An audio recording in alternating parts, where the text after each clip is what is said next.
hormati Ketua Komunitas Belajar Guru SDN Lantai Bagi 04 Bapak Musdayadi, dan saya hormati Bapak Arfani Arpan selaku CGP Angkatan 10 Kabupaten Bekasi, dan yang saya hormati pula rekan-rekan Dewan Guru dan tenaga kependidikan di SDN Lantai Bagi 04. Alhamdulillah, puji syukur kita akan pada Allah Subhanahu wa taala karena pada hari ini kita masih bisa berkumpul untuk mengikuti kegiatan diseminasi atau penyebaran pemahaman.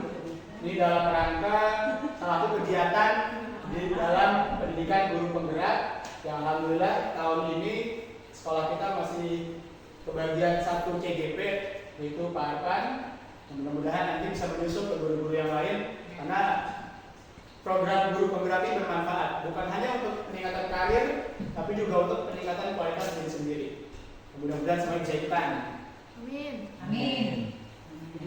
Salawat salam alhamdulillah kita akan gerakkan kepada junjungan kita Nabi besar Muhammad sallallahu alaihi wasallam. Mudah-mudahan nanti kita mendapat syafaatul uzma dari beliau sehingga bisa masuk surga bareng beliau. Amin.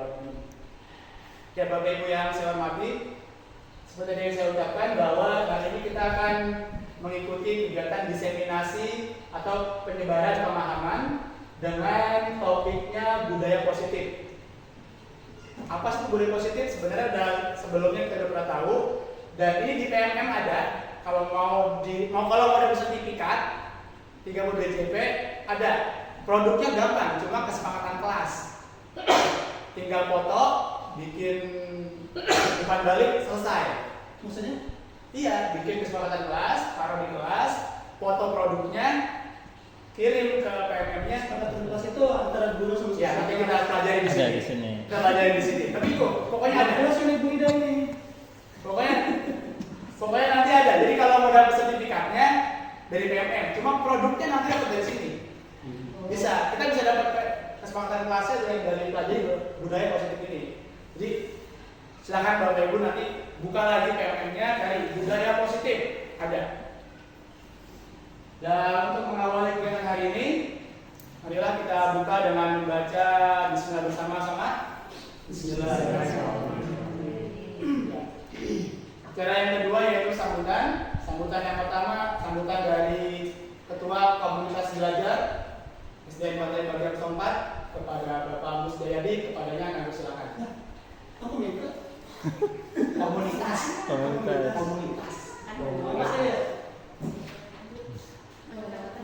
Di mana? Boleh di mana? Situ boleh. Nah, Selanjutnya bagi yang keempat, angkatan 12 ada. Harus ikutan. Harus. Bu Isti dulu kawan, Bu Isti dulu. Assalamualaikum warahmatullahi wabarakatuh.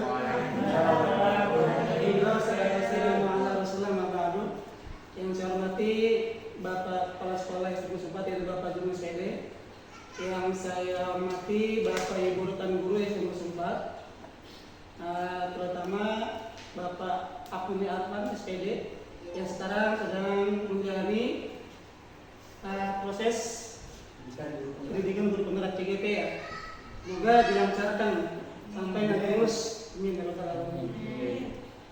Jadi situ Pak Subhanahu wa taala hari ini ya kita masih diberikan ribuan nikmat sehat, nikmat bisa berjalan, nikmat bisa melihat, terutama nikmat iman dan Islam.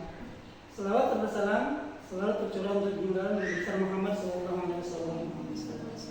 Tidak banyak yang saya sampaikan di program guru penggerak ini ya berkaitan dengan tema hari ini yaitu budaya positif, sangat positif untuk sekolah kita.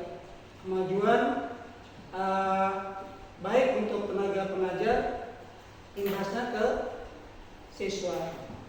Ya ini perlu diikuti oleh guru-guru lain, tidak hanya Pak Wawan, Pak Arpan, nanti Bu Isti juga sama ya, Ibu Isti budaya dunia ya, siap ya? Siap. Harus Ya. Kenapa? Semakin banyak guru penggerak, semakin imbasnya, efeknya akan semakin maju sekolah kita. Ya, karena kita lihat gerak-gerik Pak Wawan, jadi gerak-gerik.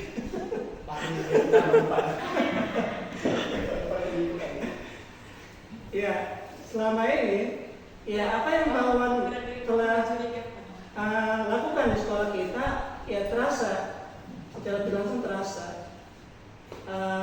Contohnya dengan adanya Pak Wawan, banyak budaya positif yang dibawa oleh Pak Wawan sebagai guru penggerak. Di antaranya apa? Jumat Jumat berkah. berkah. Dulu tidak ada di sini Pak Wawan, serius tidak ada. Ketika ada Pak Wawan di sini, ada Jumat berkah, dan itu sangat positif untuk warga sekolah, baik siswa, guru, dan yang lainnya. Berikutnya ada yang pesan saya sampaikan kepada Bapak Ibu sekalian, terutama di bidang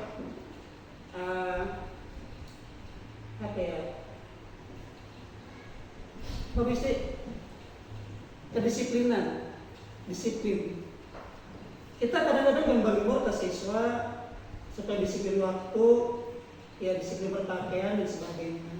Cuma kadang kita masih kadang-kadang ya memang kayak Pak Wawan, Pak Atan, masih jauh. Ya kadang ada telat beberapa menit gitu ya. Dan semoga kedepannya ini ya tidak terjadi lagi. Ya kalau memang masuk jam 7.30, maka Pak Atan, Pak Wawan dari saya itu jam 3 malam. Begal saya udah. Jam 3 deh. Mana Pak? Biar sampai sini jam 7.10 ya, 15 ya. Biar istirahat 15 menit, jam 7.30 sudah mengadakan proses belajar mengajar. Gitu Pak Pri ya. Nyampe ada. Iya, kenapa enggak balik lagi masuk angin? Tapi selebihnya memang saya akui kayak Pak Wawan, ya Pak Arfan, walaupun jauh, ya mereka ini orang-orang yang pekerja keras, ya sangat ulet dan bertanggung jawab terhadap pekerjaannya. Karena mungkin gini, kalaupun nanti dia hitungan misalkan berangkat dari rumah jam 5 sampai sini jam 7.30, ada aja di jalan bawahnya ya, kadang-kadang ada ban kempes, ya kita nggak tahu juga. Dan semoga kedepannya baik yang jauh apalagi yang dekat tepat waktu. Ya beda ya. Oke. Ya mungkin itu saja yang bisa saya sampaikan. Semoga dapat dipahami dan dimengerti. Kurang lebih minta maaf. Assalamualaikum warahmatullahi wabarakatuh. Waalaikumsalam warahmatullahi wabarakatuh. Terima kasih kepada Bapak Ketua Komunitas Belajar Bapak Musdayadi. Ini pesannya guru-guru diminta untuk lebih disiplin. Alhamdulillah kita bisa lebih disiplin. Tapi disiplinnya bukan cuma pas datang doang, pulangnya juga disiplin. Iya. Ini deh udah tinggal ya. Iya. Ya, itu terkait. Jadi kalau belajar kita jam 3 kita. Kawan yang nggak disiplin, keluar jam 12, jam 1. Oke, Bapak Ibu, meningkat acara selanjutnya itu sambutan yang kedua, itu sambutan dari Bapak Kepala Sekolah kepada Ibu Madunya SPD, kepadanya kami persilakan. Duduk berdiri, silakan Pak. Boleh Pak.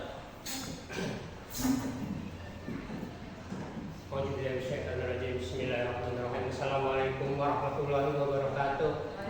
Warahmatullahi wabarakatuh. Alhamdulillah, segala puji bagi Allah yang telah berikan nikmat sehingga pada hari ini kita sama-sama bisa mengikuti acara diseminasi itu yang dilaksanakan oleh guru penggerak ya, yaitu angkatan 10 oleh yang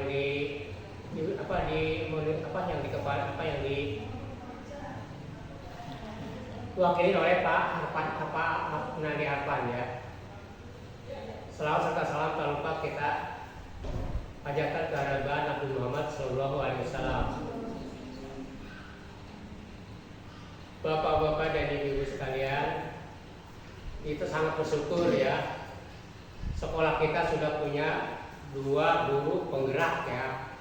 Mudah-mudahan positifnya nanti akan kita dapatkan bersama-sama, baik positif kepada anak-anak maupun kepada guru-guru maupun kepada sekolah, sehingga sekolah kita akan lebih maju lagi ya.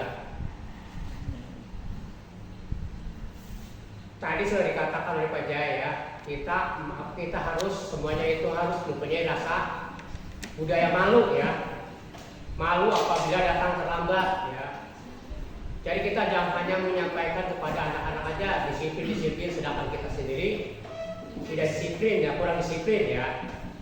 Artinya kalau misalkan kita namanya masuk jam 7.30 ya, waktu kita yang ngatur, jangan kita gagal waktu ya. Jadi misalkan dari Pak Wawan dari Sabtu sampai sini kira-kira berapa jam, kita punya perhitungan waktu. Pas jam 7.30 sudah ada di sekolah ya. Jadi ini mah jangan sampai kesiangan dulu. Kadang-kadang kita kan malu sama masyarakat ya, kok guru datang siang dulu ya. Jadi kita coba kita biasakan lah, kita punya punya semboyan rasa malu ya, malu apabila kita datang terlambat, malu apabila kita namanya tidak berseragam, malu apabila kita tidak disiplin ya. Dan untuk itu kita harus komitmen ya kepada, sebab kita kerja itu digaji oleh pemerintah, harus komitmen ya. Jangan sampai kita digaji istilahnya makan gaji buta ya. Nah untuk itu ya, marilah kita sama-sama kita untuk memajukan sekolah kita, supaya kita sama-sama punya mempunyai disiplin sama-sama ya. Kemudian kita sudah akan menjelang akhir tahun, itu akhir tahun pelajaran. Banyak kegiatan yang akan kita jalankan, misalkan ada pensi ya. Nah, untuk itu anak-anak juga perlu dilatih ya, supaya nanti pas waktunya anak-anak itu bisa untuk berpentas di muka umum ya. Itu pun adalah kegiatan yang sangat positif, sebab itu adalah menguji mental anak-anak itu supaya berani tampil ke depan. Mentalnya menjadi mental yang kuat, yang positif ya. Kemudian yang sangat krusial masalah tabungan ya, jangan sampai nanti ya misalkan tabungan itu bermasalah ya. Tolong ya, pas waktunya kita sama-sama punya merasa tanggung jawab ya. Jangan sampai nanti ada sentingan dari masyarakat gara-gara tabungan kurang beres. Tolong semuanya dirapikan ya Bu ya. Ya, kita masing-masing, sebab masalah sekolah kita ini belum ada masalah, jangan sampai ada masalah ya. Sebetulnya itu selalu rapi ya.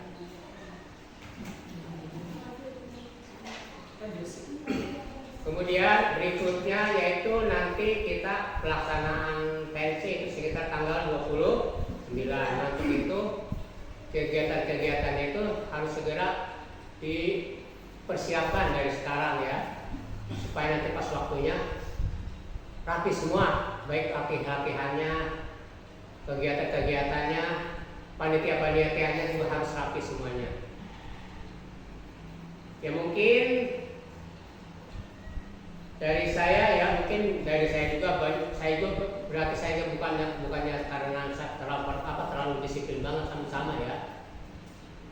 Saya kan jaga namanya kan manusia juga ya, mungkin ada banyak misalkan ya, karena jalannya kurang bagus ya, jadi misalkan kalau saya hadir tiap hari juga saya terlalu repot ya, terlalu jalannya ke sendiri kan, kita sama alhamdulillah ya, usia udah tua ya.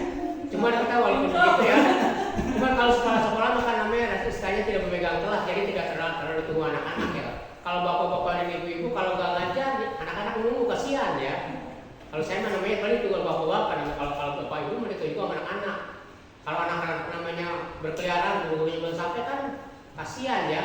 Jadi anak-anak pelajaran tertinggal. Tolong kita sama-sama punya itikat untuk memajukan sekolah kita dan tepat waktu masuk, jangan sampai anak-anak itu anaknya sudah masuk kemudian guru-gurunya masih di jalan. Tolong ya semuanya kita sikapi semuanya itu ya. Mungkin apabila dari saya banyak kesalahan atau kekurangan dari saya ya, mungkin saya diminta mohon minta maaf yang seluas-luasnya. Mungkin dari saya itu aja.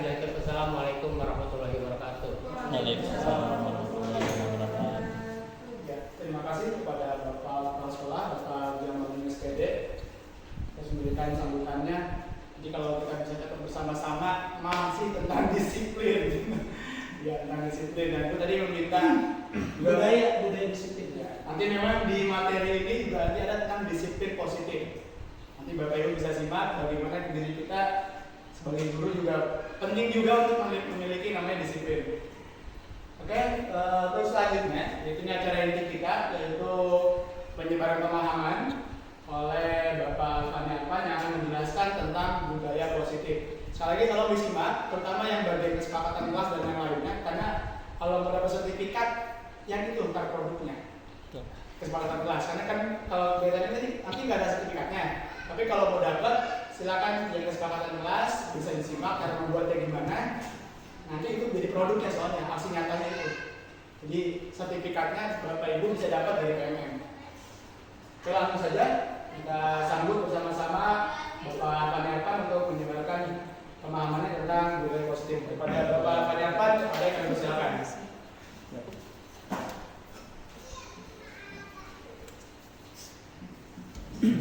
Assalamualaikum warahmatullahi wabarakatuh. Waalaikumsalam warahmatullahi wabarakatuh.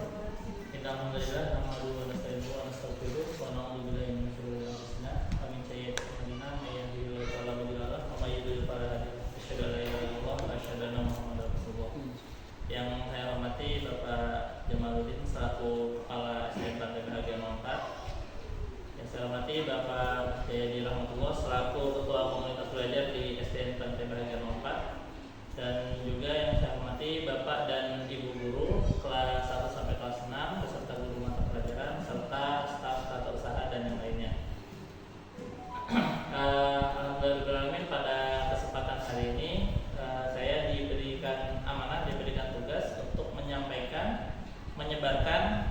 pemahaman dan penerapan pengalaman budaya positif. Kaitan pemahaman mungkin insya Allah sudah dibahas di calon guru penggerak, program guru penggerak di modul 1.4. Namun untuk pengalaman saya yakin Bapak dan Ibu guru semua yang ada di sini jauh lebih berpengalaman daripada saya. Untuk itu pada kesempatan hari ini kita akan lebih tepatnya sharing pengetahuan, diskusi terkait dengan budaya positif ini. Baik, perkenalkan saya Afnani Arfan, calon guru penggerak angkatan 10 Kabupaten Bekasi, tugas di SDN Pantai Bahagia 04. Nah, konsep inti dari budaya positif di sini ada 8 poin yang akan kita bahas bersama-sama. Yang pertama, perubahan paradigma positif. Yang kedua, disiplin positif. Yang ketiga, nilai-nilai kebajikan. Yang keempat, kebutuhan dasar manusia.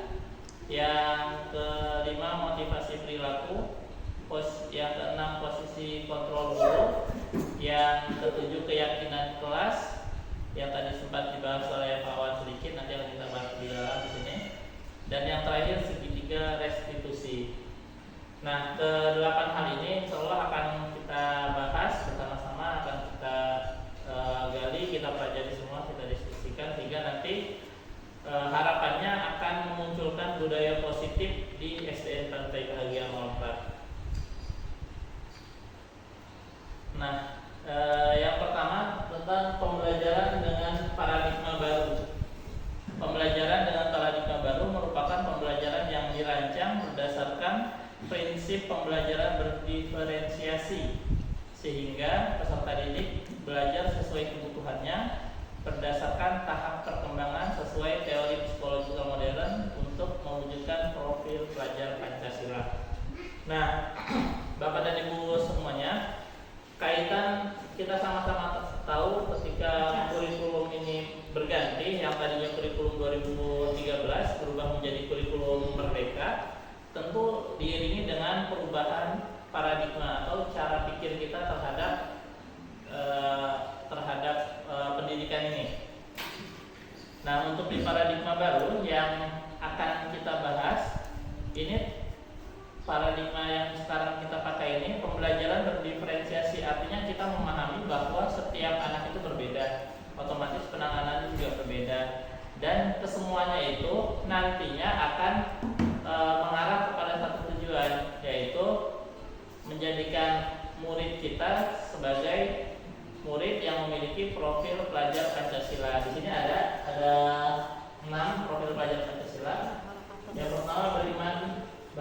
bertakwa kepada Tuhan Yang Maha Esa dan berakhlak mulia. Yang kedua, berkebinekaan global. Pakai HP di Yang sini. ketiga, bergotong royong, kreatif, bernalar kritis, dan mandiri. Jadi tujuan kita, tujuan pembelajaran yang ada di kurikulum Merdeka ini, tujuan pendidikannya fokusnya menjadikan murid sebagai murid dengan profil pelajar Pancasila. Fokusnya ke arah situ. Nah, ini ada miskonsepsi tentang teori kontrol. Sebelum kita bahas, yang pertama ilusi bahwa guru itu mengontrol murid. Merasa begitu nggak? Iya. Masa nggak? Bahwa guru itu harus mengontrol murid. Benar ya? Nah, cuman saya butuh satu orang nih buat tanya dulu nih. Coba mungkin siapa ya? Pak Jai mungkin Pak Jai. Dia paling mana? Amplopnya gede. Nah, Lu tenang aja. ada. Nah, sekarang Pak Jai silakan digenggam tangannya kanannya. Bukan sulap, bukan sulap. Lebih Pak Jai. Ada Jarumnya di ntar. tangan kanan ini. Di tangan ini ada sesuatu benda yang paling berharga. Bapak dan Ibu juga boleh pegang. Anggap di dalam tangan Bapak Ibu ini ada sesuatu yang paling berharga. Enggak Gusti. Enggak mungkin. Ya. Nah, Yang berharga saya di rumah bagaimana? anggap pokoknya yang paling berharga di sini. Kunci motor ya. Iya, ketika saya sebagai orang lain, katakanlah saya sebagai orang lain, saya ingin ke Pak Jai bilang ini sangat berharga Pak Jai ya. Nah, saya ingin meminta, boleh nggak saya minta ini? Enggak. Pertama dengan meminta, Pak Jai nggak ngasih ke saya. Nggak ngasih, jadi paling berharga pokoknya ya. Terus yang kedua sekarang, saya memaksa, Pak Jai, saya pokoknya mau ini. Kayak tarik gini nih. Kira-kira dikasih nggak? Enggak. Nah, bahkan mungkin nggak cuma memaksa, tapi dengan ancaman. Pak Jai kalau nggak ngasih itu, nanti Pak Jai nggak bisa pulang. Enggak. Iya. Artinya apa? Artinya Bawa beceng, makanya bawa beceng. Artinya apa? Maksudnya dikasih, Artinya sebenarnya saya tidak bisa memaksa Pak Jai, saya tidak bisa mengontrol Pak Jai untuk melakukan sesuatu, untuk mengundangkan untuk dengan tadi permintaan nggak bisa, dengan paksaan nggak bisa, dengan ancaman nggak bisa. Boleh tutup Pak Jai. Artinya apa? Artinya dengan murid juga sama.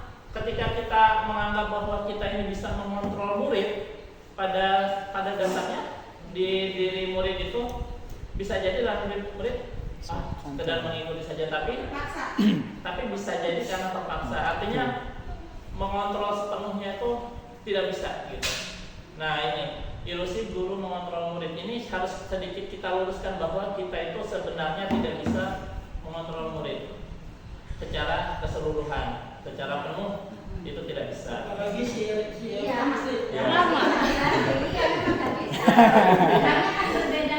Betul. Buktinya apa? Buktinya misalnya kita nyuruh anak besok jangan berisik. Tetap aja. Besok berisik lagi. Artinya kita nggak bisa mengontrol penuh. Kita hanya bisa. Betul. Betul ya saya. Sepakat ya. Kalau megang sapu baru kena. Nah, yang kedua, nanti kita bahas juga. Yang kedua, ilusi bahwa kritik dan membuat rasa bersalah mampu menguatkan karakter. Benar nggak kira-kira nih? Enggak. Nah, ini ilusi bahwa kritik dan membuat rasa Enggak bersalah semua orang mau menerima kritik. Jadi, justru sebaliknya lah. Banyak contoh ketika memang saya ngambil contohnya secara luas saja dan misalnya. Kayak kita berkali-kali mengkritik pemerintah, berkali-kali bahwa Masalah memprotes. pemerintah. Ngeri ya kalau Baru bisa nggak ikutan. Kita ditahu. mampu memperbaiki karakter dari pemerintah, tapi tetap saja bahwa itu semua ilusi gitu. Kita nggak bisa dengan kritik sekalipun, dengan membuat pemerintah merasa bersalah karena misalnya utang pemerintah yang tadinya sekian kok jadi sekian triliun gitu, tetap tidak bisa gitu. Karena itu kaitan dengan teori kontrol kita nggak bisa gitu. Ternyata kritik sama membuat rasa bersalah sekalipun itu tidak mempan, tidak sepenuhnya mempan atau tidak bisa paten permanen bisa mempan bahwa bisa mengubah karakter. Lalu yang selanjutnya ini lagi tadi yang ketiga ini ilusi bahwa orang dewasa berhak memaksa. Nah, nggak juga kan, ini hampir mirip dengan yang pertama. Terus yang keempat, ilusi bahwa semua penguatan positif, efektif dan bermanfaat. Nah, ini mungkin yang sering kita coba sebelum-sebelumnya, saya pribadi terutama ya, memberikan reward mungkin kepada murid. Ketika ada murid yang berprestasi, kita kasih reward, kita kasih penghargaan, baik itu mungkin sifatnya berupa hadiah ataupun pujian. Ternyata itu juga tidak semuanya efektif, karena ada sisi buruknya ketika misalnya dia berbuat baik kok tidak ada rewardnya. Nah, nanti jadinya aku nggak ada hadiahnya. Nggak mau jawab, Pak. Nah, ini biasanya tentang yang pertama dibahas ini kan miskonsepsi tentang teori kontrol, karena guru harus memahami dulu miskonsepsi yang sering terjadi. Ini sering banget terjadi kan, buktinya tadi benar kita sering menganggap bahwa kita lebih berkuasa daripada murid pasti lulus 100% dan lain-lainnya, itu kita luruskan di sini. Nah, selanjutnya merubah paradigma stimulus respon ke pendekatan teori kontrol. Nah, di sini kelihatan nggak Bapak Ibu, kelihatan ya? Enggak, kalau saya mau. Ya. Enggak, saya mau. Wah, bisa. Nggak kelihatan. Nah, ini yang nantinya kita ubah, yang tadinya kita itu stimulus respon, anak berbuat begini kita kasih ini, itu namanya stimulus respon. Ada stimulusnya dan ada responnya. Nanti kita ubah ke pendekatan teori kontrol dengan tentang dunia. Yang pertama, realitas atau kebutuhan kita sama nggak Bapak Ibu? Kebutuhan kita sama nggak? Beda. Nah, ini teori kontrolnya ternyata mengatakan bahwa kenyataannya kebutuhan kita berbeda, benar kan? Terus yang kedua, semua orang melihat hal yang sama, benar nggak? Enggak. Contoh kita dihadapkan ke suatu pemandangan aja. Misalnya kita suruh melihat yang ada di sana, yang lukisan yang ada di sana. Nanti kita ada yang melihat fokusnya kayak bagian atasnya, ada yang melihat mananya. Jadi pandangan setiap orang itu berbeda. Nih, setiap orang memiliki gambaran yang berbeda. Yang selanjutnya, kita mencoba mengubah orang agar berpandangan sama dengan kita. Benar nggak? Yang biasanya kan kita ingin setiap orang memiliki pandangan yang sama dengan kita. Normalnya begitu kan? Pengennya. Nah, tapi tadi ternyata semua perilaku itu Ibu aja pengen anaknya begitu. punya tujuan. Jadi kadang Saya mah jangan anak saya jangan sampai kayak saya. kadang yang Bukan, tadi saya pengen kayak ibu. dikatakan pengen. ketika misalnya kita menyuruh murid, Dimas tolong kerjakan gitu ya. Nah, bercanda Dimas. Itu bukan berarti kita mencoba mengubah orang lain. Yang ketiga nih ya, perilaku buruk dilihat sebagai suatu kesalahan. Nah, belum nih. Jadi ketika ada kesalahan, perilaku buruk itu dianggap kesalahan, padahal di sini ada semua perilaku memiliki tujuan, atau nggak cuma perilaku buruk ya, semua perilaku itu punya tujuan. Contoh, ketika ini pernah menghadapi mungkin di kelas ya, ada anak yang rajin banget, benar nggak? Ya. Itu Saya itu. memiliki tujuan masing-masing. Ada yang Waktu kecil memang SD. pengen mengubah dirinya untuk lebih baik, supaya Iya, lebih pintar, ada yang pengen cuman biar dipuji sama guru, ada biar yang penting selesai, Ini buat ongkos. ada yang pengen cepat-cepat istirahat. Jadi setiap orang tujuannya beda-beda. Ya. Nggak boleh begitu. Nah, terus ini orang lain bisa mengontrol saya. Ini pandangan dari stimulus dan respon. Bener nggak? Orang lain mungkin bisa mengontrol kayak pandangan diri kita. Bener nggak? Salah.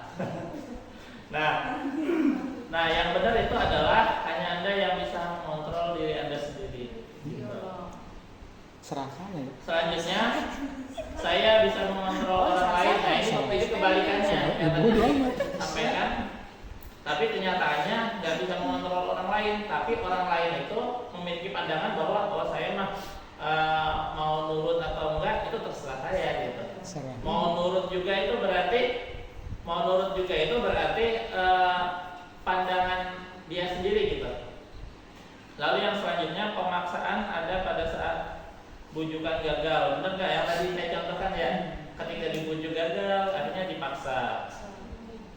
Tapi itu kurang tepat sebenarnya. Yang tepat itu kolaborasi yang nantinya harus kita bangun. Kolaborasi dan konsensus menciptakan pilihan baru. Jadi contoh ketika tadi Saya kasih. Pak Jen yang ngasih. Nah akhirnya bisa kasih clear nanti. dan nggak bisa. Dia beli 10 juta.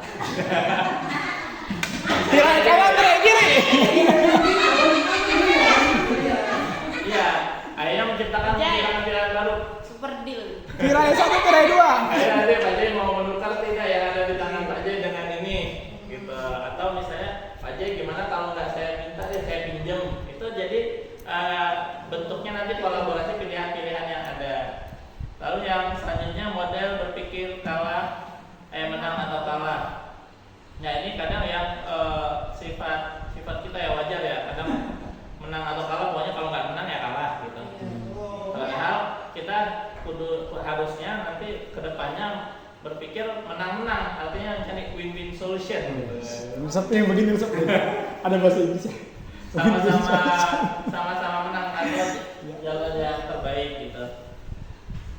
Nah itu kaitan dengan merubah paradigma stimulus respon ke pendekatan tentang teori kontrol. Selanjutnya disiplin positif. Nah disiplin positif ini yang berasal dari kata disiplina yang artinya belajar. Disiplin mengacu pada disiplin diri yang memiliki tanggung jawab terhadap apa yang dilakukannya berdasarkan nilai-nilai yang diyakini. Terus disiplin positif juga merupakan salah satu cara penerapan disiplin yang bertujuan untuk menumbuhkan kesadaran serta memberdayakan peserta didik tanpa imbalan, penghargaan, ancaman atau hukuman. Depan beda. Sini itu kurang saya. Saya di sini nggak kelihatan, Bu. Nah, selanjutnya sebagai pendidik tujuan kita adalah menciptakan peserta didik yang memiliki disiplin diri sehingga mereka berperilaku mengacu kepada nilai-nilai kebajikan universal dan memiliki motivasi intrinsik dalam perubahan perilaku ke arah yang lebih baik. Ini mah sudah kita sepakati semua. Dulu baru itu motivasi intrinsik apa itu? Motivasi intrinsik itu motivasi dalam diri. Jadi harapannya nantinya ini setiap peserta didik itu bukan lagi kita yang nyuruh aja ya. Bukan lagi kita yang nyuruh, kesadaran diri. Jadi nanti di materi ini pada hari ini fokusnya nanti kita bagaimana caranya membuat budaya positif ini yang nantinya muncul dari dalam diri murid. Dalam diri murid tanpa harus kita suruh, tanpa harus kita menyalahkan itu salah, ini benar, harus begini, harus begitu, tidak, tapi harus bagaimana itu bisa memunculkan dalam diri sendiri gitu. Ini sebenarnya banyak banyak pelajaran juga yang saya ambil dari materi ini, disiplin positif ini memang ya berkaca kepada diri sendiri lah, ternyata banyak yang memang harus diperbarui. Terus tadi itu kaitan dengan miskonsepsi juga, ternyata banyak dalam diri saya juga yang mengalami miskonsepsi gitu. Ternyata benar apa yang disampaikan di materi, ternyata banyak benernya gitu, banyak benernya. Jadi kita di sini sama belajar khususnya tadi itu untuk diri sendiri dan bagaimana bisa menerapkan kepada murid kita. Selanjutnya ada 24 slide totalnya. Nah ini masih baru 30 menit. berapa menit? Baru 35 menit. 35 menit. Setengah jam lagi masih waktu makan. Nah, ini selanjutnya ada nilai-nilai kebajikan. Nilai-nilai kebajikan ini harus fokus nih ya. Nilai-nilai kebajikan itu nilai-nilai yang disepakati bersama, lepas dari suku bangsa, agama, bahasa maupun semua latar belakangnya. Pokoknya kita sepakat nilai kebajikan itu nilai yang baik. universal, nilai universal. Ini contoh nilai kebajikan yang ada di institusi atau organisasi. Yang pertama tadi, nah kalau tujuan kita nilai kebajikannya untuk murid itu fokusnya ke profil pelajar Pancasila yang ada di sana. Fokusnya untuk pendidikan kita. Iman dan Tapi ada juga nilai kebajikan yang dimiliki oleh organisasi lain, contohnya kayak IBO, Primarius, program Ini saya nggak tahu deh. atau lain-lain. Nggak tahu di sini. Ini nilai kebajikan juga yang dimiliki oleh organisasi ini. Tinju, Ya. tinju boxing. Jadi organisasi itu Pak Jai Tinju, memiliki nilai-nilai kebajikan yang mereka sepakati bersama tuh ini. Harus ada toleransi, rasa hormat, integritas, mandiri, menghargai, antusias, empati, keingintahuan, kreativitas, kerjasama, percaya diri, dan komitmen. Ini organisasi ini, YPP ini, dia punya nilai kebajikan yang mereka sepakati bersama. Ini nilai-nilainya yang mereka sepakati. Terus yang selanjutnya ada contoh lagi nilai 9 pilar karakter Indonesia. Nah ini yang disepakati oleh organisasi ini. Ini nilai yang disepakati bersama. Nilai Tuhan, cinta Tuhan, dan segenap ciptaan kemandirian dan tanggung jawab, kejujuran, diplomatis, hormat, santun, dermawan, suka menolong, gotong royong, percaya diri, kreatif, kerja keras, kepemimpinan, keadilan baik, rendah hati, toleransi, kedamaian, dan kesatuan. Ini kita sepakat, ini nilai kebajikan semua kan? Iya. Nilainya benar semua kan? Betul. Nah, Benar. nanti kita akan menyepakati, atau Bapak dan Ibu guru beserta muridnya akan menyepakati nilai-nilai kebajikan apa yang akan kita pakai. Apa cukup pakai profil pelajar Pancasila aja udah cukup bagus kok, atau mau ditambahin lagi boleh. Bisa jadi nanti kedepannya kita punya nilai kebajikan SDN Pantai Bagian 04 seperti itu. Jadi ini nilai kebajikan itu pasti bagus, disepakati bersama, nggak ada yang menolak. Ibu Karena biasa memang bagus. Bisa menyebarkan ke semuanya. Nah selanjutnya ini kebutuhan dasar manusia. Kebutuhan dasar manusia itu segala yang dibutuhkan oleh manusia untuk mempertahankan keseimbangan kondisi fisiologis dan psikologis yang bertujuan untuk mempertahankan kehidupan dan kesehatan. Ini sepakat ya? Sepakat. Kebutuhan dasar itu pokoknya yang kaitan dengan fisiologis, fisik kita, makan, minum segala macam. Dan Psikologis. di situ biasanya rasa tenang, rasa nyaman, senang, Healing. healing ya. Buta healing. Ya kita ganti tangannya. Healing. Ya Habis ke pantai. nanti Januari kita ganti ya. Selanjutnya, nah ini ada 5 kebutuhan dasar manusia. Tadi kurang lebih ini kata Dr. William Glasser nih teman saya. Kenal di mana dia? Tangga bawaan. Tangganya dia. Nah, yang pertama ini penguasaan. Ini kebutuhan Kontrol. kebutuhan dasar lah. Yakinlah kita pengen menguasai sesuatu, pengen ya jelas lah penguasaannya itu jelas. Kasih sayang dan rasa diterima jelas. Bertahan hidup ini penting banget. Kesenangan sama kebebasan ini kebutuhan dasar manusia. 5 sebenarnya mungkin ada lagi yang lainnya. Ini kan menurut dia, menurut kita mungkin ada lagi atau Udah bagus. tapi udah Ada bagus. sekarang ini sholat nggak bisa. Wah, satu lagi berarti menurut Baca ini boleh tambah. Ya. Ada yang mungkin kebutuhan dasar terhadap penciptanya gitu aja ya. Bisa. Bikin ntar Dokter Musjayadi. Amin. Nah selanjutnya, nah ini selanjutnya motivasi perilaku manusia. Setidak-tidaknya ada 3 nih. Yang pertama motivasi untuk melaksanakan sesuatu itu kurang lebih ada 3. Yang pertama untuk menghindari ketidaknyamanan atau hukuman. Yang kedua untuk mendapatkan imbalan atau penghargaan dari orang lain. Yang ketiga untuk menjadi orang yang mereka inginkan atau hargai, inginkan dan menghargai diri sendiri dengan nilai-nilai yang mereka percayai. Kadang ini terasa kalau misalnya kita datang ke lingkungan yang baru. Yang ketiga ini lingkungan yang baru, ternyata lingkungan yang baru kebiasaannya suka buang sampah, suka ngambilin sampah gitu, nggak pengen ada yang baru. Kadang-kadang kita mikirnya walaupun tadinya belum terbiasa, wah ini mah di sini pada buang sampahnya pada tertib nih, otomatis kita ngikutin minimalnya untuk berperilaku menjadi orang yang mereka inginkan atau menghargai Nah itu nanti. Alhamdulillah kita nggak ngerokok di sini ya. Gak ada yang Pengunjung doang. Alhamdulillah kita nggak ada ngerokok di sini. Pengunjung doang rokok. Iya, Mang Ojo juga sama. Kalau diperhatikan, Mang Ojo Kalau setidaknya kumpul mah Karena enggak. saya omelin dulu. setidaknya bersikap yang ketiga ini untuk menjadi orang yang mereka inginkan. Artinya Mang Ojo memisahkan diri gitu. Iya, ketika merokok. Nggak ini, nggak Di office-nya dia. atau nggak terlihat oleh murid gitu. Jadi termasuk Sayangnya cuma di sekolah ya, nggak di masyarakat ya. ya kedepannya Pak Jai ini tujuan Bisa di masyarakat nih lu. Karena gini ya di masyarakat itu kalau tahlil, Ini keluhan saya sama ini. Keluhan saya sama ini. sama itu Pak Jai. Iya, rokok. Keluhan saya sama ini. saya cuma di sekolah ya, menerapkan di Di masyarakat. dalam masyarakat. Karena tadi Pak Jai lingkungan masyarakatnya lebih cenderung ke yang merokok Pak Jai. Jadi harapannya Mas dengan di PPT itu Pak Jai ikutan harapannya. Iya. Cuman tadi gitu kita bisa minimal menghargai tadi menghargai. Selanjutnya, nah ini konsep disiplin dengan identitas gagal. Apa ini maksudnya? Nah, dengan identitas gagal, contohnya begini.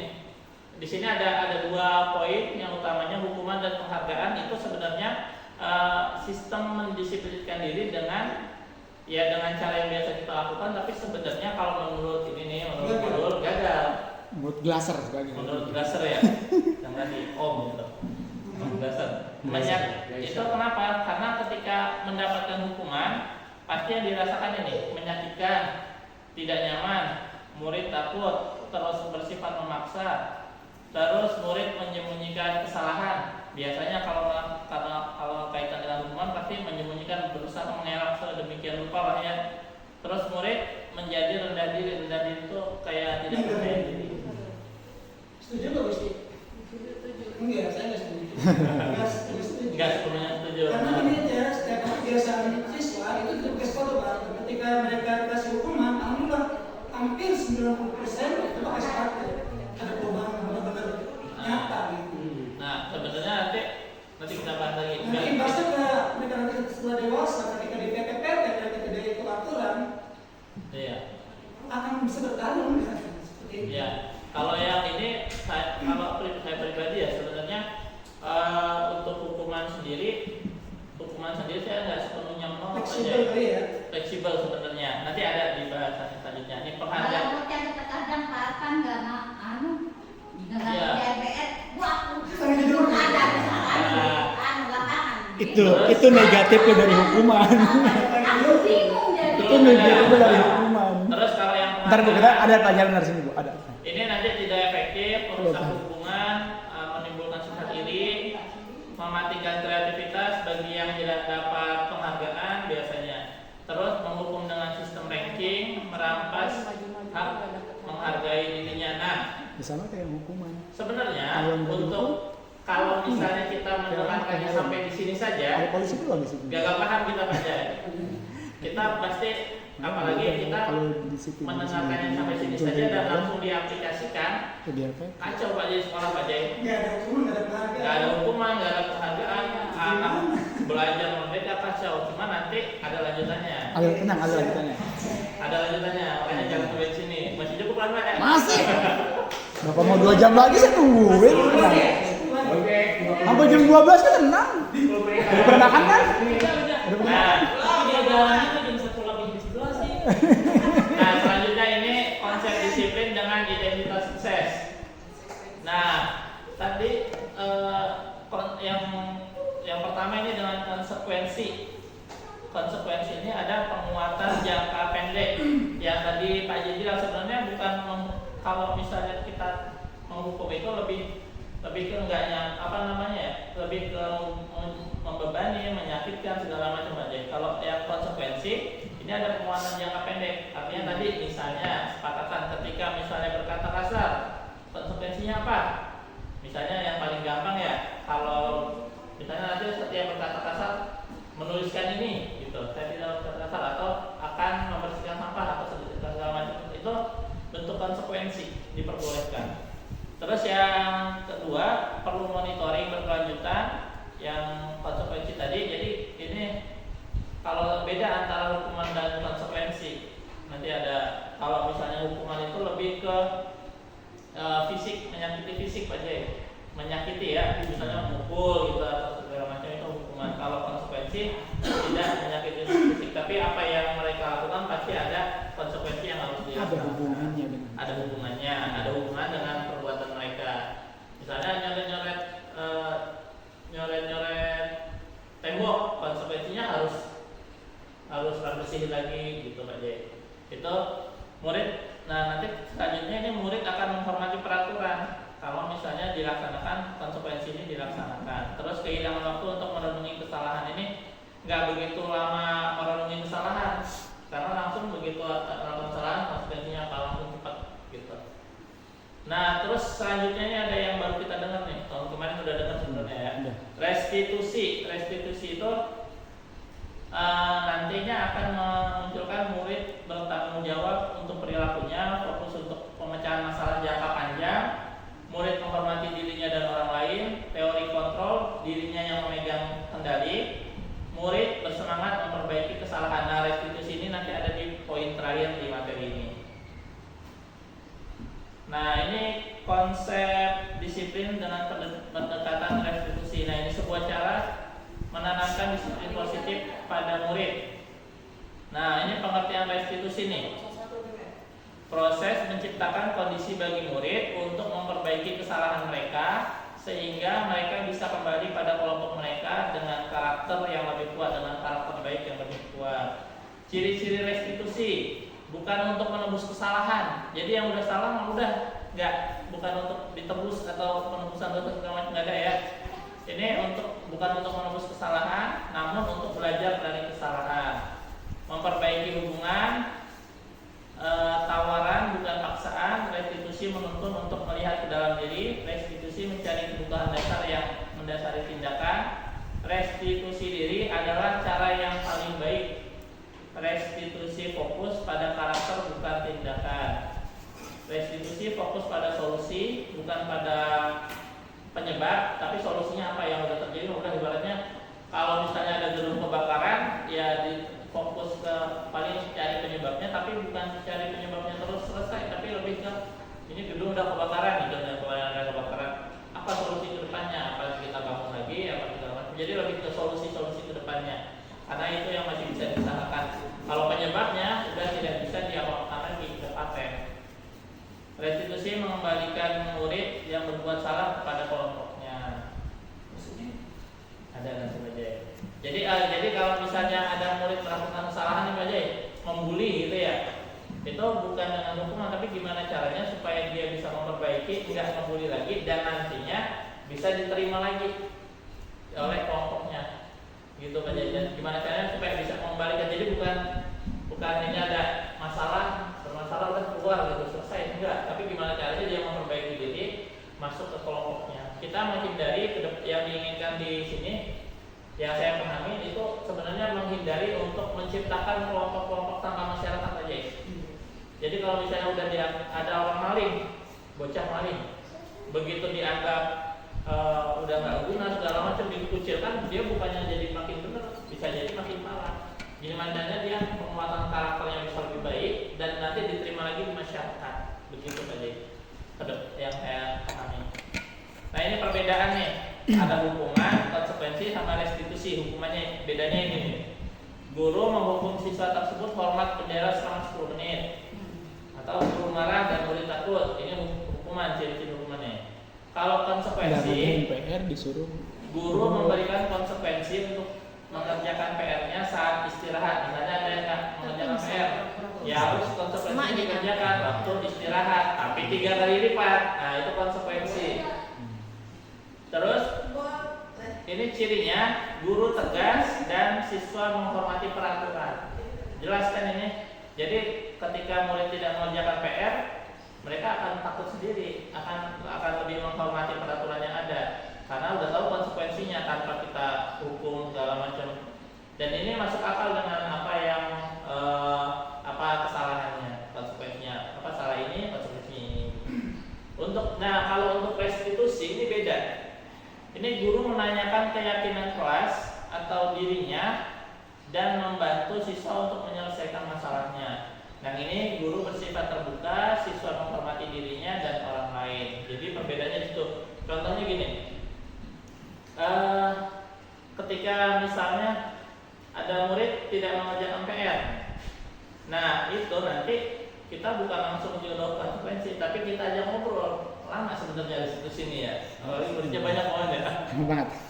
Nah, jadi kita aja ngobrol dulu, kenapa nggak mengerjakan PR gitu. Sebenarnya kalau mengerjakan PR itu sesuatu yang baik atau tidak sih gitu. Baik. Nah, jadi kita ngajak ngobrol, kita munculkan kesadaran dalam dirinya. Ya, dan kita nggak menghukum, nggak mengkonsekuensi nggak, tapi nanti dia sendiri yang memutuskan harus ngapain untuk memperbaiki kesalahannya untuk saat ini dan kedepannya. Jadi ada ibaratnya di sini guru melaksanakan fungsi pembimbingan gitu Bu Isti. Jadi kita tanya penyebabnya apa, terus sebenarnya yang diyakini kaitan PR ini gimana sih menurut kamu? Bisa jadi anak menganggap PR itu sesuatu yang tidak penting. Curhat dulu Pak. Iya. Betul, lama menjadi orang lama curhat. sebenarnya Bu. Kita next saja ya. Nanti ada cara restitusinya. Nah, ini 5 posisi kontrol dalam restitusi tetap ada 5. Yang pertama ada penghukum, guru sebagai seorang penghukum, guru sebagai pembuat rasa bersalah, guru sebagai teman, guru sebagai pemantau, guru sebagai manajer. Nah, kalau guru sebagai penghukum ini sebagai contoh ini ada murid misalnya yang tidak pakai sepatu aja ya. Posisi guru sebagai penghukum, silahkan keliling lapangan 50 kali. Waduh. Nah, itu Enggak penghukum. itu. Karena Jadi menyakiti fisik, terus secara umum kita pasti sepakat itu kejam. Posisi penghukum. Kalau pembuat rasa bersalah ini sebenarnya ada sedikit gimana ya? Kalau bahasanya mungkin rada lebih mungkin ya. Jadi kita membuat murid itu merasa bersalah. Contoh misalnya, contohnya misalnya ada yang pakai sepatu. Pak J ngomongin Pak J mulu nih ya. Budak. Paling enak deh. Biasanya perempuan yang paling bisa nih. Bu Ida no. Bu Ida misalnya. Pembuat rasa bersalah, ada murid yang nggak pakai sepatu. Dipukul. Misalnya. Ini lebih dari nghukum ini mah. Ini mah membuat rasa bersalah. Misalnya siapa ya? April lah. April bukannya ibu udah bilangin supaya pakai sepatu ya. Kalau kayak gini terus nanti ibu disalahin kepala sekolah gitu. Jadi Aprilnya merasa bersalah. Karena Bu Ida bilangnya begitu. Nanti aku jadi gimana gitu. Jadi merasa bersalah sendiri gitu. Nah, terus ada juga memposisikan diri sebagai teman. Misalnya Bu Mia memposisikan diri sebagai teman. Bu Wildan. Misalnya ke Wildan lah, kalau aku anak sendiri. Ada atau lagi mah. Ya, misalnya April kenapa nggak pakai sepatu gitu. Kamu mah. Misalnya, ya udah nggak apa-apa sekarang nggak pakai sepatu, nanti pakai kresek dulu ya. Misalnya, jadi memposisikan diri kepada teman ya udah nggak apa-apa, cuman besok harus pakai sepatu ya. Gitu. Jadi memposisikan diri sebagai teman. Nah, yang pemantau ini memposisikan diri sebagai pemantau. Biasanya ada peraturan, ada konsekuensi, tinggal mantau aja Pak Wawan. Ada Wildan nggak pakai sepatu. Enggak Pak gitu. Wildan tahu peraturannya enggak? Tahu Pak. Konsekuensinya apa? Ya harus itu Pak, harus jangan berdiri Pak. Ya udah jangan berdiri. Artinya ini cuma memantau aja, enggak ngapa-ngapain, memantau menjalankan peraturan. Dan yang terakhir ini posisi sebagai manajer. Manajer ini yang menjalankan tugas sebagai guru yang melaksanakan restitusi tadi. Budaya, ayo nggak kelihatan nggak pakai sepatu nih, panggil dulu, ayo nak sini nak, ngobrol dulu, kenapa nggak pakai sepatu, gitu ya. alasannya kenapa? Lah bisa jadi sepatunya kotor, bisa jadi. Iya, justru kita Ya, memang pernah. Nah, terus nanti ujungnya Ada. ujungnya Kecakapannya kedepannya ada. akhirnya nanti menemukan solusi supaya si anak tadi jadi pakai sepatu gitu. Ada. Lama emang kalau itu Lima ini saya semua. Saya sebagai guru pelopor. Satu Bang Sanjay cocok satu.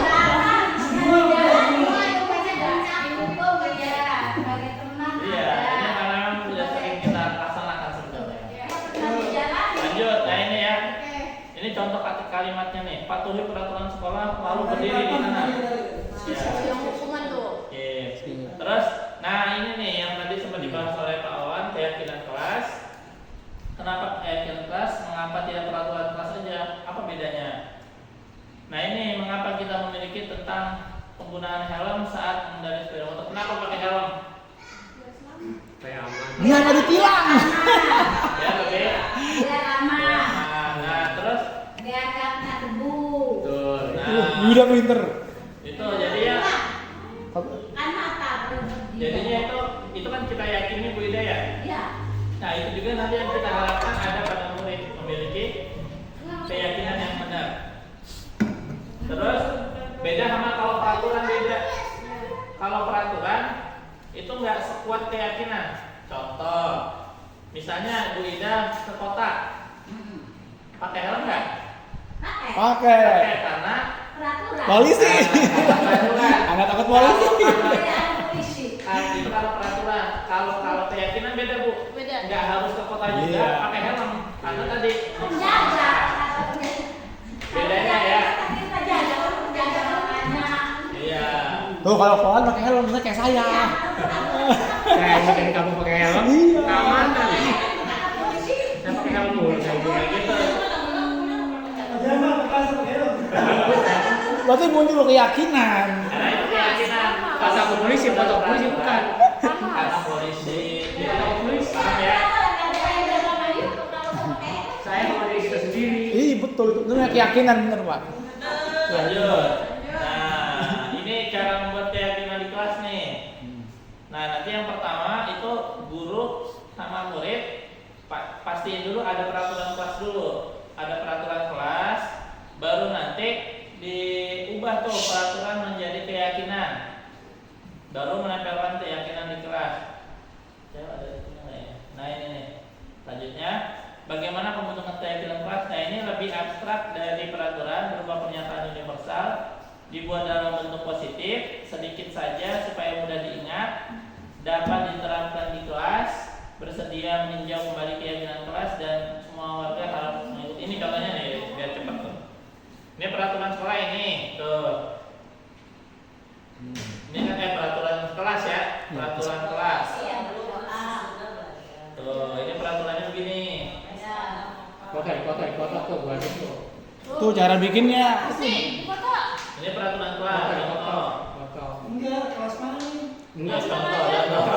Artinya proses membuatnya seperti ini. Nah, nanti kalau bentuknya keyakinan kelas bukan begini. Ini kan masih ada tidak ramai nih. Tidak ramai dan tidak jalan-jalan saat pelajaran. Di kelas kawan nggak berlaku itu. Iya, yang jalan-jalan.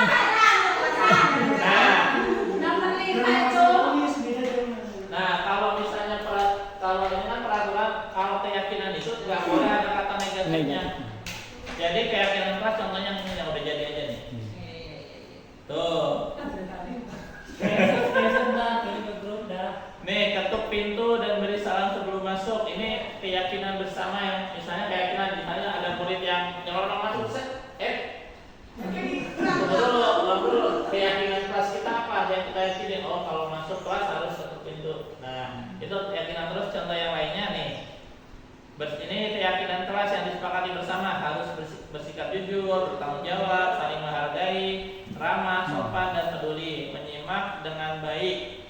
Nah ini untuk keyakinan kelas ini contohnya cukup begini doang nih 1, 2, 3, 4, 5. Jadi nanti Bapak dan Ibu Guru bikin peraturan kelas, kalian lah nggak apa-apa.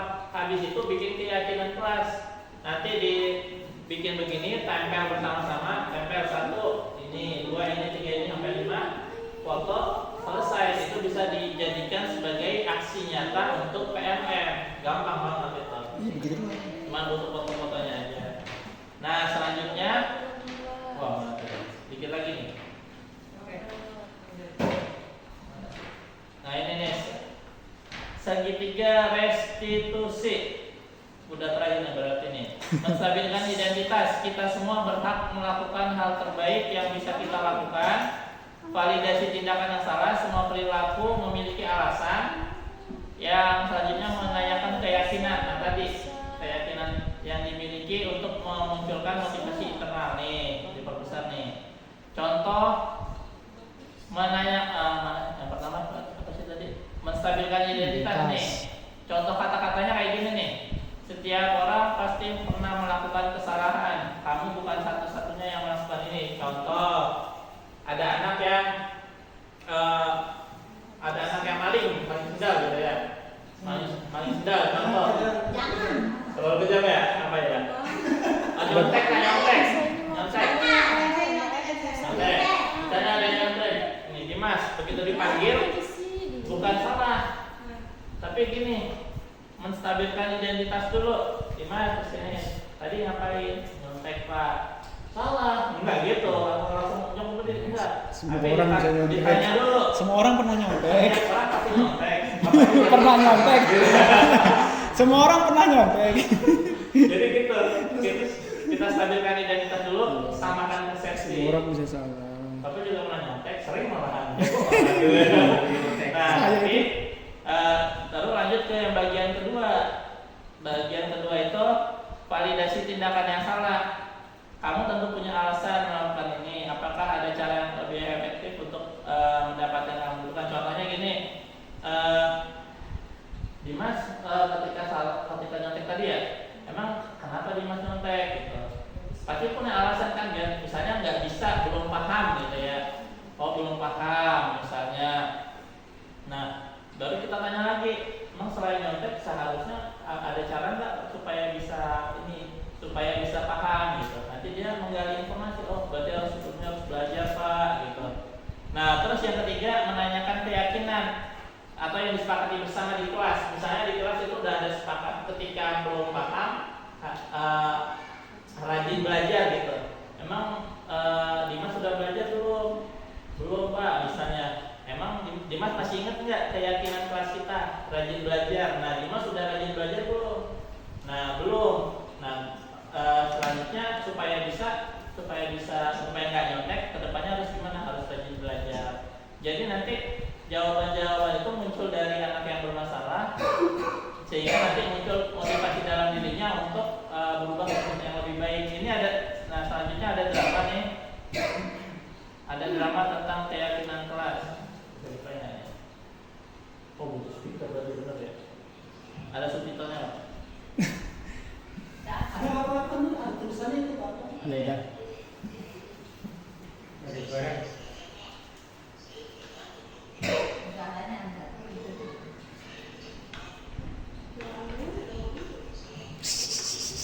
Aja, saya malas belajar. Iya, mau sekarang tulis. Wisti fokus sama Nah ini aja nih. Tuh, kedengeran.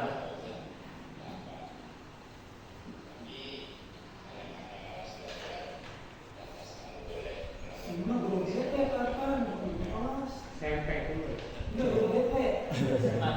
BK, kalau kadang BK namanya. Tapi semua guru bisa melakukan hal ini.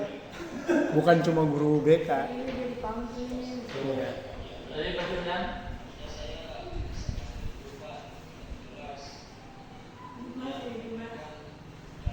Dimas mulu.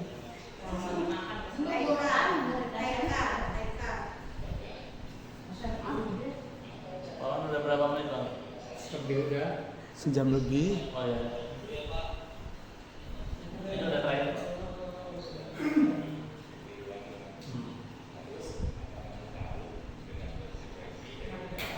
Ini waktu pandemi, idenya juga. Ada baca video di Turkish.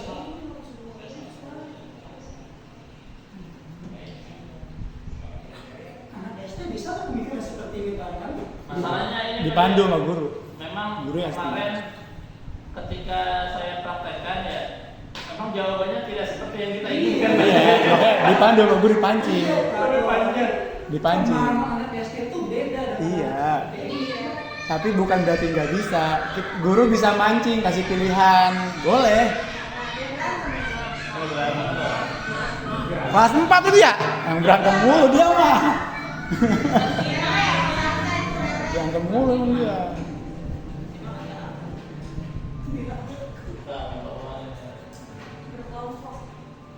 Ini anak SD nih kebetulan yang praktekkan ya.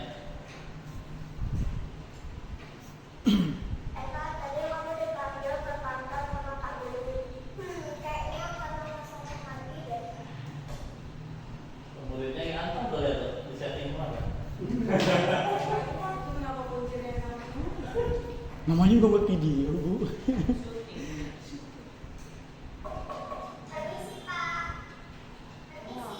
Sini kok nggak pernah ketok pintu ya? Kalau ke kantor, Ajay.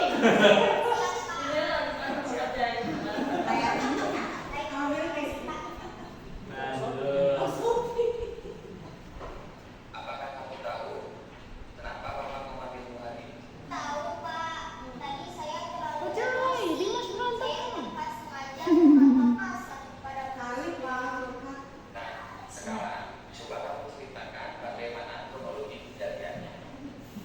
Tadi saya saat bermain catur diejek sama Puspa karena saya kalah. Saya kesal, Pak. Masa saya harus diam kalau terus diejek seperti itu? Oh, jadi seperti itu permasalahan. Bapaknya anak ekspresi ya. Wajar jika kamu merasa kesal. Semua orang pasti akan merasa kesal dan berada di posisi. Iya, Pak. Ya sudah, sekarang kamu tenang. Kita akan terus untuk menyelesaikan masalah. Setelah diejek Ibunya belum potong rambut. dan apa Saya langsung marahi Puspa dan mencacinya dengan kata-kata kasar di depan semua teman-teman. Nah, Bapak tahu, kamu melakukannya untuk mempertahankan hal yang penting bagi. Syukurlah, kamu tidak bertindak lebih gegabah dari ini. Pak, walaupun saya sangat emosi saat itu. Sekarang, coba kita Jadi lihat saya Pak. yang mencaci maki Puspa dengan kata-kata kasar. Apakah sudah sesuai dengan keyakinan kelas ini? Belum menanyakan keyakinan saya. Sekarang, Pak, saya tahu berkata-kata kasar itu tidak baik dan tidak sopan tentunya. Tindakan itu kira-kira tidak sesuai dengan keyakinan kelas kita yang mana? Mungkin keyakinan, saling menghormati dan kesabaran ya, Pak. Kamu sendiri meyakini tidak bahwa sikap saling menghormati dan sikap sabar itu penting bagi kita? Iya, Pak, saya sangat meyakininya. Ngobrol kayak gini Jika Dia tak menurut enak. enak ya. Enak banget. Apalagi saya benar-benar saya sekali Tapi bisa kalau diterapin pelan-pelan. Orang bisa ngajak ngobrol si Rami nggak? Belum tahu, makanya nanti belum tahu. Tapi yang jelas yang di kelas 4 bisa begitu. Ajak ngobrol dulu. Ntar Bisa. kalau ketemu Rama makin besar. Ketemu udah kawan. baguslah Eka. Sekarang kamu Lama kemarin mukul Dita. selanjutnya Dua. dicoba Dibungkuin tangannya. Sebenarnya mati. Nah, Sama Nah, alhamdulillah. Nah, tadi Bapak dan Ibu guru semuanya kaitan dengan segitiga restitusi memang ketika saya praktekkan kurang lebih kemarin saya coba praktekkan dengan 2 orang. Jawabannya memang di luar murul ya. Jawaban anak SD. Jawaban anak SD. Waduh, nggak kayak gini. Tapi yang perlu kita pahami tadi, perlu kita pahami tadi, yang pertama dalam melaksanakan restitusi itu, yang pertama itu harus menstabilkan identitas. Artinya kita menyamakan persepsi dulu dengan murid itu, bahwa semua orang memang pernah berbuat salah, semua orang mungkin pernah nyontek, bapak juga pernah nyontek segala macam lah kata-katanya. Terus yang kedua, ketika sudah menstabilkan identitas, sudah sama satu frekuensi. Yang pertama tadi alasan menstabilkan identitas intinya. Terus yang kedua memvalidasi tindakan salah. Kita harus membuat anak itu sadar bahwa itu tindakannya salah gitu, tapi dia yang jawab. Dan yang ketiga, menanyakan keyakinan kelas. Sama enggak dengan ini kalau berbuat begini sejalan enggak dengan keyakinan kelas kita gitu. Nanti dia sendiri yang menjawab. Terus solusinya bagaimana? Nanti dia sendiri yang menjawab. Artinya kita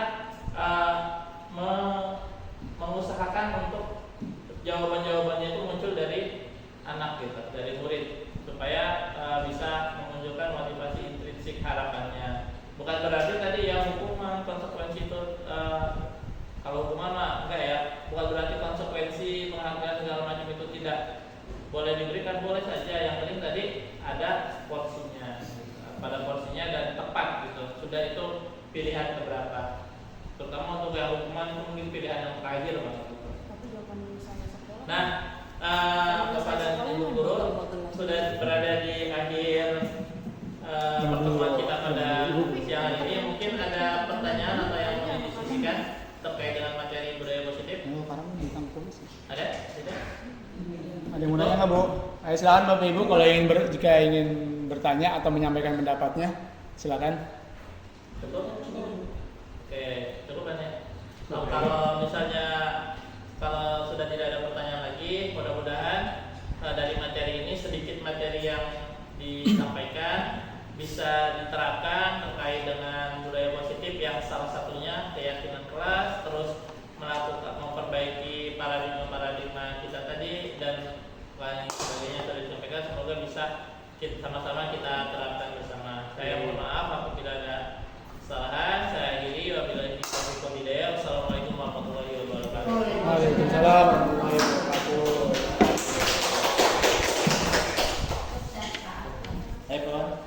Terima kasih atas pemaparannya tentang budaya positif. Mudah-mudahan kita tadi bisa menerapkannya di kehidupan kita sehingga berdampak pada murid. Karena memang subjek kita itu muridnya kita yang harus kita fokuskan. Dan tadi kalau tadi Bapak Ibu dengar juga tentang keyakinan kelas, sekali lagi itu ada di PMM. Tolong kalau bisa mau dikerjain biar dapat sertifikat. Kenapa? Pada saat yang kinerja kemarin itu kan ada hapus sertifikat tuh, pelatihan mandiri. Nah itu cuma ada 2 orang yang sudah menyelesaikan pelatihan mandiri PMM. Yang lain upload, cuma sertifikatnya apa banget. Ya artinya itu tanggung jawab kita sebenarnya. Tapi pemerintah sudah memfasilitasi kita. Sebenarnya PMM ini kan buat kita belajar. Ayo. Tapi bebek Pak, saya nanti dulu. Buat kita belajar. Jadi ya segitiga kita belajar. Sebenarnya semua topik itu ada di situ. Jadi ya dikit pelan-pelan buka lah, dikit-dikit mah. Jadi mudah-mudahan biar ada berdampak juga pada kita dan pada murid juga. Untuk yang menjadi SKP-nya lanjutannya gimana? Untuk yang SKP Pak paling udah kalau kebaca sistem ngupload apa aja baca. Karena memang kalau dalam teknisnya itu yang sertifikat cuma sebagai pertimbangan. Cuma sekali lagi ya ilokan yang diminta ini mintanya ini dapatnya ini. Apalagi kalau yang misalnya ada ASN nanti bisa Bapak Ibu P3K untuk kenaikan pangkat itu bisa jadi dilampirkan. Nah pada saat dilampirkan yang diminta berbeda atau kurang misalnya bisa jadi kan berdampak juga pada diri Bapak Ibu nanti karirnya. Yang pasti peningkatan diri sendiri juga itu yang penting mah. Masalah sertifikat kan nggak penting, tapi peningkatan diri sendiri juga. Mudah-mudahan itu kita bisa kerjakan, mudah-mudahan bisa kita laksanakan. Sekali lagi, biar semuanya berdampak pada murid. Itu saja yang bisa kita laksanakan pada hari ini. Marilah kita tutup dengan baca hamdalah. Alhamdulillah. Assalamualaikum warahmatullahi wabarakatuh. Waalaikumsalam warahmatullahi wabarakatuh. Maka